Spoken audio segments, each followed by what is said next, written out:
오늘 주시는 하나님의 말씀은 마가복음 15장 33절에서 39절까지의 말씀입니다. 제가 봉독해 드리도록 하겠습니다.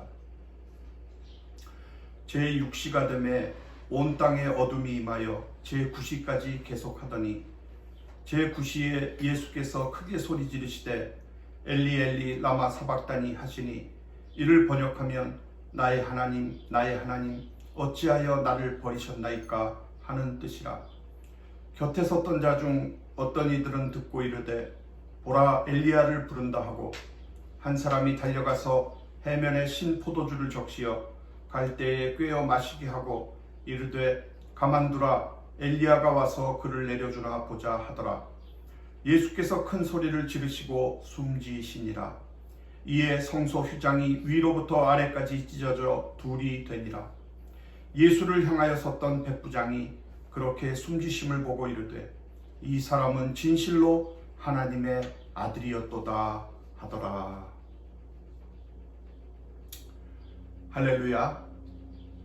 저는 오늘 어둠에서 빛으로 라는 주님의 말씀으로 함께 은혜를 나누겠습니다. 요즘은 진정한 어둠을 아는 사람이 그다지 많지는 않은 것 같습니다. 예전에는 시골에 가면 정말 완전히 캄캄해서 앞에 있는 사람도 잘 안 보일 정도였는데 이제는 워낙 전기시설도 잘 돼 있고 또 근처 도시에서 흘러나오는 전기불 때문에 옛날처럼 완전하게 캄캄하지는 않는 것 같습니다. 오래전 얘기지만 저는 강원도에서 군 생활을 했는데요.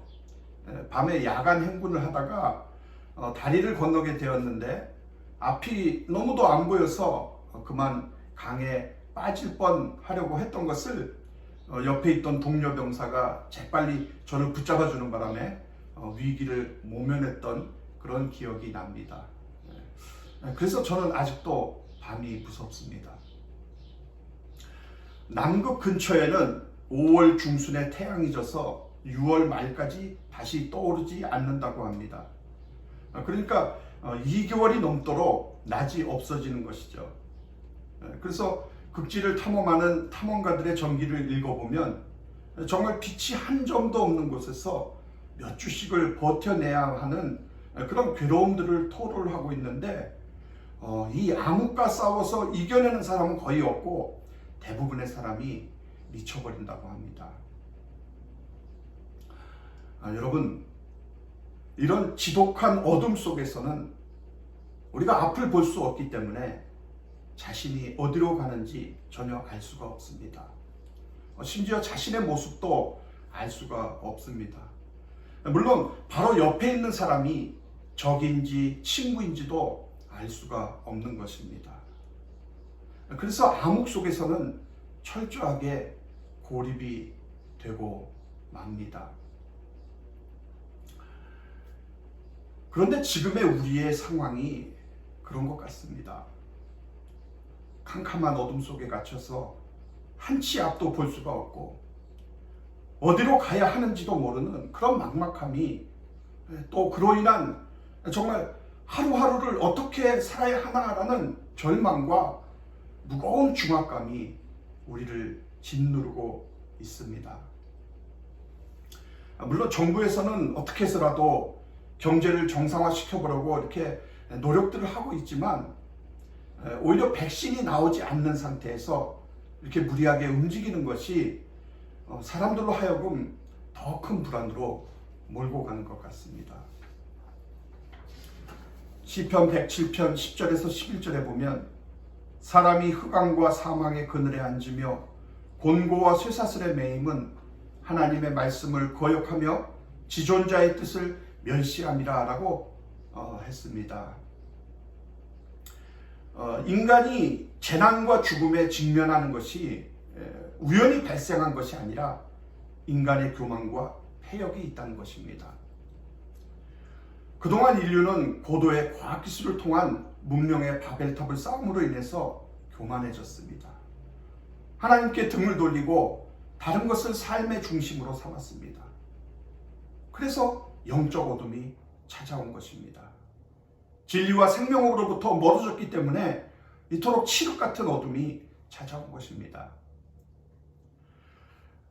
우리가 이런 영적 어둠 속에 있으면 인생이 잘 풀린 것 같아도 사실상 완전히 엉뚱한 방향으로 가고 있는 것을 볼 수가 있습니다. 돈이나 직업적인 성공 같은 것이 지금 당장은 좋아 보여도 우리 영혼이 진정으로 갈망하는 대상을 찾고 나면 아무것도 아니라는 것을 깨닫게 되는 것입니다. 아모스 8장 7절에서 10절에 보면 여호와께서 야곱의 영광을 두고 맹세하시되 내가 그들의 모든 행위를 절대로 잊지 아니하리라 하셨나니 온 땅이 강에 넘침같이 솟아오르며 애국강같이 뛰놀다가 낮아지리라. 그날에 내가 해를 대낮에 지게 하여 백주의 땅을 캄캄하게 하며 너희 절기를 애통으로 너희 모든 노래를 애곡으로 변하게 하며라고 말씀하셨습니다. 여러분, 바로 이것이 우리의 운명이었습니다. 그리고 이 운명을 바꿀 방법은 오직 예수님의 죽음뿐이었습니다. 그래서 예수님이 십자가로 가셔야만 했던 것입니다. 예수님은 우리의 목적지였던 이 절대 어둠 속으로 떨어지셨습니다. 그분은 우리가 당해야 할 마땅한 죽음을 대신 당하셨습니다. 그래서 우리가 이 심판에서 구원을 받아 하나님의 밝은 품 안에서 살 수가 있게 된 것입니다. 오늘 본문 33절에 보니까 제6시가 되매 온 땅에 어둠이 임하여 제9시까지 계속하더니 라고 말씀합니다. 이 마가를 비롯한 복음서 기자들은 이 모두 예수님의 죽음에 관한 묘사를 하는 데서 빛과 어둠을 분명하게 대조를 했습니다. 그러니까 예수님을 둘러싼 중요한 사건들이 모두 어둠 속에서 일어났다는 점을 분명하게 지적을 하고 있는 것입니다. 제자들의 배신과 산에 들린 공의 재판은 모두 밤에 일어났습니다. 아울러 예수님이 실제로 돌아가신 시간은 대낮인데도 불구하고 우리가 이해할 수 없는 어둠이 깔렸습니다. 제6시는 정오이고 제9시는 오후 3시입니다. 그러니까 하루 중에서 가장 밝은 시간입니다. 그런데 그 시간 하나님께서는 칠흑 같은 어둠으로 온 세상을 덮어버리셨습니다. 신학자인 도널드 거슬리는 이 장면을 하나님께서 버림당하는 아들을 차마 볼 수가 없어서 어둠으로 세상을 가리신 것이다 라고 이렇게 해석을 했습니다. 여러분, 성경에서 대낮의 어둠은 하나님의 진노와 심판을 상징합니다. 이런 현상의 대표적인 예를 들면 출애굽기 10장에 나오는 천유월절 전에 여호와 하나님이 내리셨던 9번째 재앙인데요. 사람들이 서로가 볼 수가 없어서 더듬어야만 하는 그런 흑암이 3일 동안이나 애굽의 온 땅을 뒤덮었던 사건입니다. 따라서 이런 어둠이 내렸다는 것은 하나님의 심판이 임했다라는 뜻인 것입니다. 하지만 하나님이 지금 누구를 심판하고 계셨던 걸까요? 하나님은 바로 그 아들을 향하여 무섭게 진노하셨습니다. 이 하나님의 진노는 곧 죄인에 대한 하나님의 공의의 심판을 말씀하고 있는 것입니다. 하나님은 골고다의 십자가에서 달리신 예수님을 겨냥해서 죄인들에 대한 진노를 예수님께 퍼부으셨습니다. 그래서 지금 그는 하나님의 아들로서가 아니라 온 죄인의 죄를 대신 짊어진 온 인류의 죄를 대표하는 그 대표자로서 이 진노를 당하고 계셨습니다. 하나님은 이 같은 진노의 심판을 그 아들에게 부으심으로써 죄인들을 구원하시는 일을 하신 것입니다. 십자가 위에서 예수님은 하나님께 버림을 받으셨습니다. 엘리 엘리 라마 사박다니, 나의 하나님 나의 하나님 어찌하여 나를 버리셨나이까. 지금 아들이 영원 전부터 사랑을 나누던 그 아버지께 버림을 받았습니다. 정말 그 충격은 상상도 할 수 없는 것이었습니다. 도대체 왜? 예수님은 우리가 버림을 받지 않도록 대신 버림을 받으셨습니다. 우리에게 쏟아져야 할 심판이 대신 예수님께 쏟아진 것입니다. 그런데 오늘 본문 38절에 보시면 이에 성소의 휘장이 위로부터 아래까지 찢어져 둘이 되니라 라고 말씀합니다. 이렇게 복음서 저자들이 예수님께서 십자가에 못 박혀 돌아가셨을 때 성소의 휘장이 찢어진 사건을 짧지만 다 기록을 한 것은 그 사건이 그만큼 예수님의 십자가 죽음과 밀접한 관련이 있다는 것을 알았기 때문입니다. 여러분, 성소의 휘장은 우리가 생각하는 그런 하늘하늘한 얇은 커튼이 아닙니다. 휘장은 청색, 자색, 홍색 실과 또 이렇게 가늘게 꼰 배실로 짠 24개의 실로 꼬아 만든 줄을 72개를 모아서 만든 천입니다. 두께는 약 10cm고요. 길이는 22m나 됩니다. 그리고 넓이는 11m나 되는 엄청나게 크고 두꺼운 천이었습니다. 제사장 300명이 힘을 모아서 옮겨야 할 만큼 엄청나게 무거운 것이었습니다. 그래서 도저히 사람의 힘으로는 찢을 수가 없는 것이었습니다. 어떤 학자들은 이렇게 말을 합니다. 황소가 양쪽의 휘장을 잡아서 당겨도 잘 안 찢어질 정도로 그렇게 단단하게 만들어졌다고 합니다. 그러니까 사실상 이 벽이나 다름이 없었던 것이죠. 휘장은 하나님의 쉐키나의 영광이 거하는 지성소와 성소를 분리를 했습니다. 다시 말해서 휘장은 사람들을 하나님의 임재로부터 분리하는 벽이었습니다. 가장 거룩한 민족인 유대인 중에서도 가장 거룩한 사람인 대제사장만이 1년 중에 가장 거룩한 날인 속죄일에만 지성소에 들어갈 수가 있었습니다. 그것도 죄를 대속할 희생제물을 들고 들어가야만 했습니다. 그래서 지성소의 휘장은 영적 어둠 속에 있는 죄인은 그 누구도 하나님의 품에 안길 수 없다는 그런 사실을 분명하게 일깨워주는 어둠의 상징물이었던 것입니다. 여러분, 우리가 영적인 눈으로 보면 휘장은 절대로 찢어질 수가 없는 것입니다. 황소 아니라 황소 100배의 힘을 갖다가 잡아당겨도 영적으로 보면 찢어서는 안 되는 것입니다.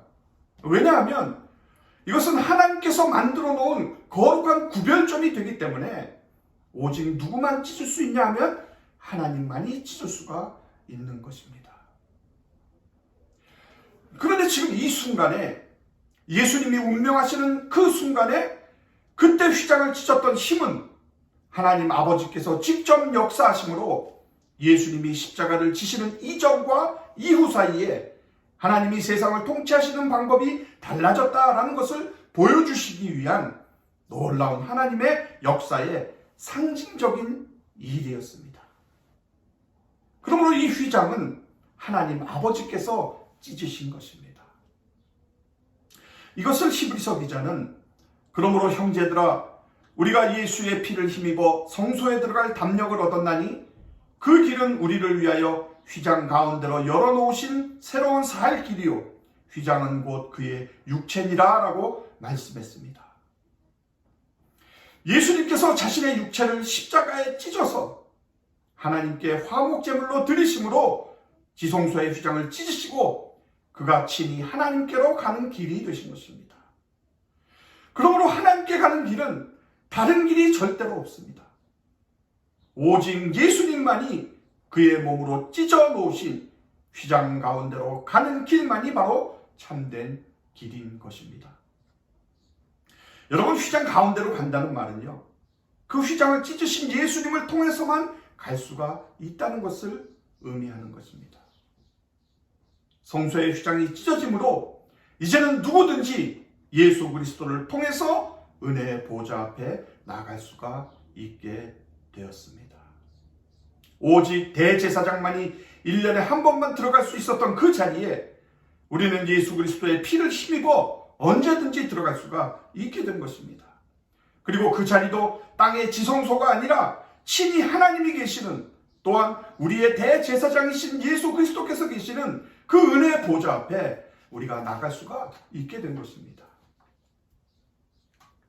사랑하는 여러분, 오늘 마가는 이 찢어진 휘장의 의미를 확실하게 알리고자 이 의미를 처음으로 깨달은 인물을 오늘 본문 39절에서 우리들에게 소개해주고 있습니다. 바로 백부장입니다. 이 사람은 진실로 하나님의 아들이었도다. 이 사람은 진실로 하나님의 아들이었도다. 여러분, 이 고백은 실로 대단한 고백이었습니다. 마가복음을 시작하는 1장의 첫 구절에서 하나님의 아들 예수 그리스도의 복음이라고 말을 시작하면서 시작을 했지만, 지금 이 대목에 이를 때까지 어떤 인간도, 심지어 제자들조차도 예수님을 그렇게 부르지 않았기 때문인 것입니다. 제자들은 예수님을 그리스도라고 불렀지만 당시에는 그리스도를 신으로까지 여기지는 않았습니다. 물론 예수님의 모든 가르치심과 권능의 그 역사와 심지어 대대사장들 앞에서의 증언까지도 예수님의 신성을 보여주었습니다. 그래서 사람들은 이 사람이 도대체 누구인가 하며 놀라움을 금치를 못했습니다. 그러나 정작 예수님의 신성을 처음으로 이해한 사람은 그분의 죽음을 처음부터 끝까지 주도하며 지켜보았던 바로 백부장이었던 것입니다. 그는 전쟁의 영웅입니다. 전쟁터에서 또 많은 죄인들의 십자가형을 집행을 하면서 수많은 죽음을 목격한 사람입니다. 그럼 그가 지금 로마 황제의 법정에서 사형을 언도받은 죄인을 향해서 이 사람은 진실로 하나님의 아들이었다라는 참으로 놀라운 고백을 하고 있는 것입니다. 충성스러운 로마인이 신의 아들이라고 부를 수 있는 사람은 오직 로마 황제 가이사뿐이었습니다. 그러니까 이 고백은 당시의 정황상 매우 위험한 발언이었습니다. 그러나 백부장은 서슴없이 예수님을 하나님의 아들로 고백을 한 것입니다. 사랑하는 여러분, 무엇이 그의 영적 어둠을 깨뜨렸을까요? 어떻게 예수님이 이런 날이 올 것이라고 수없이 말씀을 하셨는데도 불구하고 완전하게 혼란에 빠져 있는 제자들과 하나님의 가장 심오한 지혜를 눈으로 직접 보고서도 거부한 그 종교 지도자들을 제쳐놓고 이 백부장은 그들과 다르게 어떻게 어둠 속에서 깨어날 수가 있었던 것일까요? 어떻게 그는 갑자기 이 빛 가운데로 나올 수가 있었느냐는 것입니다. 21세기의 C.S. 루이스라고 찬사를 받고 있는 이 미국의 팀 켈러 목사님은 무려 30년 동안이나 예수님이 누구신지를 처음으로 이해한 사람이 왜 하필 이 백부장이었을까라는 이 질문을 붙들고 고민을 하셨다고 합니다. 그리고는 마침내 이 백부장은 예수님의 절규를 듣고 예수님이 돌아가시는 모습을 보았기 때문에 어둠에서 빛으로 나왔다라는 결론을 내리게 되셨다라고 합니다. 마가복음을 비롯해서 다른 복음서에는 기록이 되어 있진 않지만 누가복음 22장에 보면 예수님께서 십자가에 못 박힐 때 주님은 아버지 저들을 사하여 주옵소서 자기들이 하는 것을 알지 못함이다 라고 말씀하셨습니다. 아마도 이 백부장은 예수님의 그 모습을 보면서 충격을 받았을 것입니다.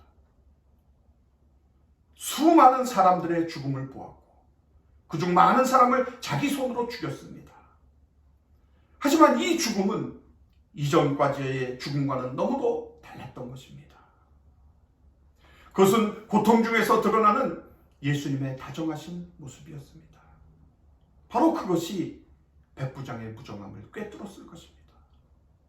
예수님의 그 아름다운 죽음이 그의 어둠을 환하게 비추었던 것이 분명하다는 것입니다. 여러분, 기독교는 하나님 자신이 고통 가운데 울부짖으셨다라고 이렇게 말하는 유일한 종교입니다. 근데 하나님의 고난이 무슨 소용이 있다는 말이죠. 지금 나와 무슨 상관이 있냐는 것입니다. 십자가 곁에 섰던 예수님의 제자들에게도 주님의 십자가의 죽음은 그저 무의미하게만 보였습니다. 아무리 봐도 일말의 유익이 없어 보였습니다. 그러나 결국 그들은 예수님의 고난이 얼마나 귀중한지를 깨달았습니다. 십자가 앞에서 그들은 사랑과 권능과 정의의 하나님이 보여주시는 가장 위대한 그 역사를 목격한 것이었습니다. 하나님이 우리를 구원하시기 위해 이 천한 세상에 오시고 저 참혹한 십자가에서 고난을 받아 돌아가셨구나. 우리를 향한 하나님의 사랑을 어떻게 이보다 더 확실하게 증명할 수가 있겠습니까? 사랑하는 여러분, 고난은 인간을 완전한 어둠으로 내몰곤 합니다. 그리고 대개는 우리 자신이 고난받는 이유를 알지 못합니다. 예수님의 고난이 제자들에게 무의미해 보였던 것처럼 우리의 고난도 부당해 보입니다. 그러나 십자가는 결코 고난의 이유가 아니라는 것을 오늘 우리에게 밝혀주고 있습니다. 무슨 말씀입니까? 하나님이 우리를 사랑하지 않아서 고난을 허락하신 것이 아니라는 겁니다. 하나님이 우리에게 아무런 계획이 없으신 것이 아니라는 거예요. 하나님이 우리를 버리신 것이 절대로 아니라는 것입니다. 예수님이 버림을 받고 우리의 죄값을 치르신 것은 아버지 하나님이 우리를 절대로 버리지 않게 하시기 위함이었음을 기억하시기를 바랍니다. 그래서 십자가는 예수님이 우리를 사랑하시며 우리의 고난을 이해하신다는 증거가 되는 것입니다. 또 십자가는 아무런 까닭이 없어 보이는 상황에서도 하나님이 여전히 우리를 위하여 역사하고 계신다는 증거가 되는 것입니다.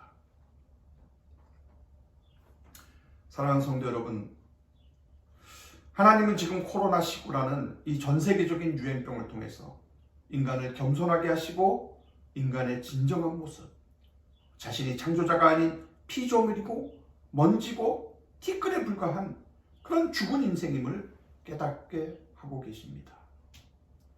그래서 그들이 그것을 깨닫고 고통 가운데 하나님께 부르짖을 때에 그들을 고통 가운데 그냥 두시는 것이 아니라 그들을 구원하시는데, 아까 읽어드린 시편 107편 20절 말씀을 보니까 그가 그의 말씀을 보내어 그들을 고치시고 위험한 지경에서 건지시는도다 라고 했습니다. 요한복음 1장에 말씀이 육신이 되어 이 땅에 오셨다고 말씀하셨습니다. 그러니까 하나님은 그의 아들 예수 그리스도를 우리 인류의 중보자로 보내주셨습니다.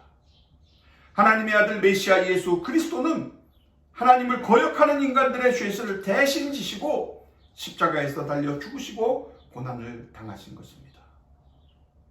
예수님은 우리에게 내가 길이요 진리요 생명이라고 말씀을 하시면서 너희가 세상에서 환난을 당하나 두려워 말라 내가 세상을 이기었노라라고 우리들을 이 환난에서 건지시는 구세주라고 말씀하셨습니다. 여러분, 휘장이 위에서 아래로 찢어졌기 때문에, 막힌 담이 무너졌기 때문에 이제는 누구라도 하나님 아버지께 용서와 은혜를 받을 수가 있게 되었습니다. 백부장은 예수님의 부르짖음을 들을 수가 있었습니다. 그래서 어둠에서 빛으로 나올 수가 있었습니다. 오늘 여러분도 예수님의 부르짖음에 귀를 기울여 보지 않으시겠습니까? 나의 하나님, 나의 하나님, 어찌하여 나를 버리셨나이까? 이 절규를 여러분이 들으실 수 있다면 백부장이 보았던 예수님의 그 아름다움과 그 다정함을 여러분도 보실 수가 있게 될 것입니다.